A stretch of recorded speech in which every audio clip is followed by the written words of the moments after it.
नमस्कार। भाग्योदय विचार प्रवाह श्रृंखला की 214वीं 214 कड़ी में आपका स्वागत है, अभिनंदन है, प्रणाम करता हूँ। साप्ताहिक वार्ता है यह, रविवासरी। कड़ी नंबर 201 से हमने गायत्री परिवार, देव संस्कृति विश्वविद्यालय और आगे की जो हमारी सेवा रही उसकी कड़ियाँ ली हैं। आज 14वीं कड़ी है। बीती कड़ी में हमने चर्चा करी थी कि स्वाभिमानगत कारण से देव संस्कृति विश्वविद्यालय से हम ऋषिकेश पहुंच गए थे 21 फरवरी 2012 को। वहां से हमने उन सबको आभार कहा था जिन्होंने 7 वर्ष की देव संस्कृति विश्वविद्यालय की सेवा में हमें बहुत सारे सहयोग दिए थे। उनमें विशेष थे गृह राज्य मंत्री श्री प्रकाश जायसवाल, भारत सरकार के राज्य मंत्री गृह। उन्होंने सभी अर्धसैनिक बलों को आदेश दिया था कि देव संस्कृति विश्वविद्यालय के योगाचार्यों से योग सिखाएं, और हमने भारी संख्या में उन केंद्रीय बलों को भी योग का शिक्षण दिलवाया था।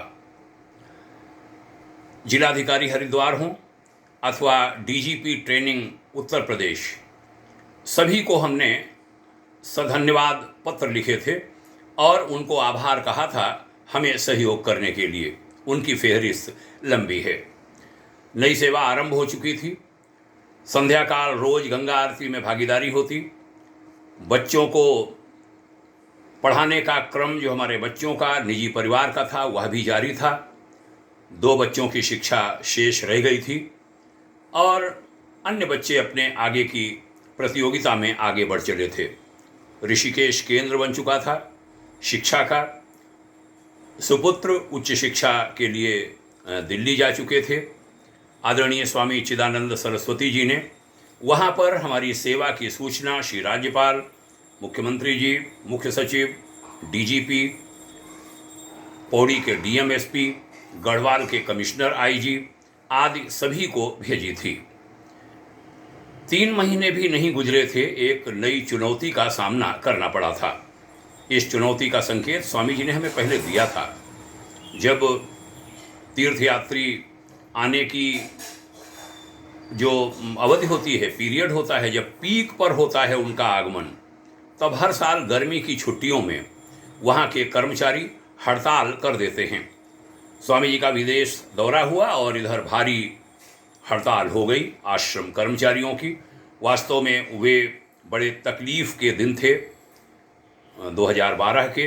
उसकी लंबी चर्चा नहीं करके इतना ही कहूँगा कि लगभग 4 महीने वो हड़ताल चली थी। बाद में वह हड़ताल आज तक नहीं हुई। लगता है जैसे उसका निदान हो गया हो। क्या हुआ होगा हमें मालूम नहीं। अमेरिका में बैठे स्वामी जी से हमें कहना पड़ा था कि चाहे मेरा जीवन बलिदान हो जाए, मैं आश्रम के संस्था के हितों को हानि नहीं पहुंचने दूंगा। उस समय के पुलिस महानिदेशक उत्तराखंड श्री पंत जी तथा पौड़ी जिला पुलिस प्रशासन और सिविल प्रशासन को हार्दिक साधुवाद देता हूं अनेकों सहयोग के लिए। वहां के कर्मचारियों को भी सादर साधुवाद देता हूं।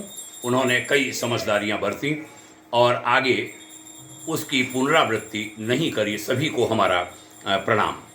हमारे लिए परमार्थ निकेतन नितांत नया स्थान था। नए नए अनुभव हो रहे थे। संन्यास जगत को समझने का अवसर हमें मिल रहा था। परमार्थ निकेतन के संस्थापक कीर्तिशेष परम पूज्य श्री स्वामी शुकदेवानंद सरस्वती जी महाराज के तपस्वी जीवन को समझने का अवसर मिल रहा था। उनके साथ के दूसरे संत पूज्य स्वामी भजनानंद जी महाराज की भी मैं काफ़ी ख्याति सुन रहा था। मेरे मार्गदर्शक पूज्य श्रेष्ठ पंडित श्री राम शर्मा आचार्य और परमार्थ निकेतन के संस्थापक स्वामी जी के बीच के रिश्ते सुनने को भी मिल रहे थे। श्री सुखदेवानंद ट्रस्ट के वर्तमान चेयरमैन श्रद्धेय श्री स्वामी असंगानंद सरस्वती जी महाराज और हमारे गुरुदेव के समीप रहे कीर्तिशेष श्री स्वामी प्रेमवर्णी जी महाराज से कई अनकही बातें हमें पता चली थीं। यह भी कि पूज्यवर आचार्य श्री राम शर्मा जी ने अपनी पहली हिमालय यात्रा से लौटकर ऋषिकेश के केवल 2 संतों से संपर्क किया था और उनको अपने अनुभव साधना के बताए थे, साझा किए थे, जिनमें पहले थे स्वामी शुकदेवानंद सरस्वती जी महाराज और दूसरे श्री स्वामी योगानंद जी महाराज।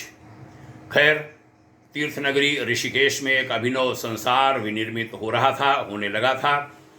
विश्वविख्यात गंगा आरती में कुछ मिनट बोलने का भी अवसर लगभग प्रतिदिन मिलता, कुछ विचार रखने के अवसर मिलते और इंटरैक्ट करने के मौके मिलते।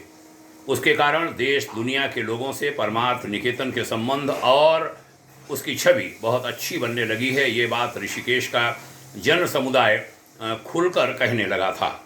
आश्रम के गुरुकुल, रचनात्मक कार्यक्रम विभाग, तीर्थयात्री सेवा विभाग सभी में हमारी सहभागिता होने लगी थी। परमार्थ निकेतन ऋषिकेश के परमाध्यक्ष श्रद्धेय स्वामी चिदानंद सरस्वती जी ने हमें शासन से जुड़े सभी कार्य सौंपे थे, साथ ही लेखन, प्रकाशन, पब्लिक रिलेशन, मीडिया, ये सब काम भी सौंपे थे, उनकी जिम्मेदारी सौंपी थी। प्रयास हुआ था अनथक प्रयास करके सभी पर खरे उतरने का। लेकिन एक बात मैं विशेष कहना चाहूँगा कि हमने अपने परम पूज्य गुरुदेव के जो सिद्धांत थे उनको कभी नहीं छोड़ा। उनके जो कार्य थे उनको हमने समानांतर जारी रखा और लोगों को उनके विचारों से जोड़ता रहा। यहाँ पर एक बात साझा करूँगा। याद है, एक बार राजधानी देहरादून की यात्रा के दौरान श्री स्वामी जी महाराज ने हमसे कार में कहा था कि PR यानी पब्लिक रिलेशन के क्षेत्र में मैं खुद को बहुत ही एक्सपर्ट मानता था। लेकिन मिश्र जी, आज मैं एक बात आपसे कहूं, आप मुझसे इस क्षेत्र में बहुत आगे हैं। मैं स्वामी जी महाराज की इस सदाशयता के लिए उनको साधुवाद देता हूं। सोचता हूं न कहूं, लेकिन ये बातें इतिहास का हिस्सा बन रही हैं, तो हमें लगता है कहना चाहिए। वक्ता को और लेखक को कोई बातें छिपाना नहीं चाहिए। ठीक है, उसकी कोई मर्यादा निर्धारित कर ली जाए कि कैसे कहा जाए।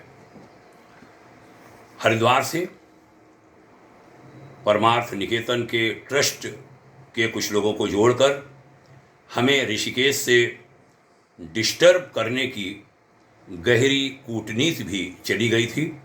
स्वामी जी महाराज को धन्यवाद है, हमने उनको संकेत किया था, उन्होंने बहुत सफाई से उस सब का सामना किया था और हमारी जो सेवा यात्रा है, राष्ट्र सेवा यात्रा, संस्कृति सेवा यात्रा, उसमें व्यवधान नहीं आने पाया था।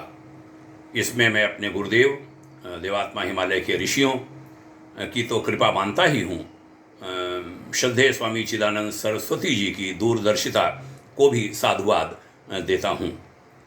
आज इतना ही। अगली कड़ी परमार्थ निकेतन पर ही होगी।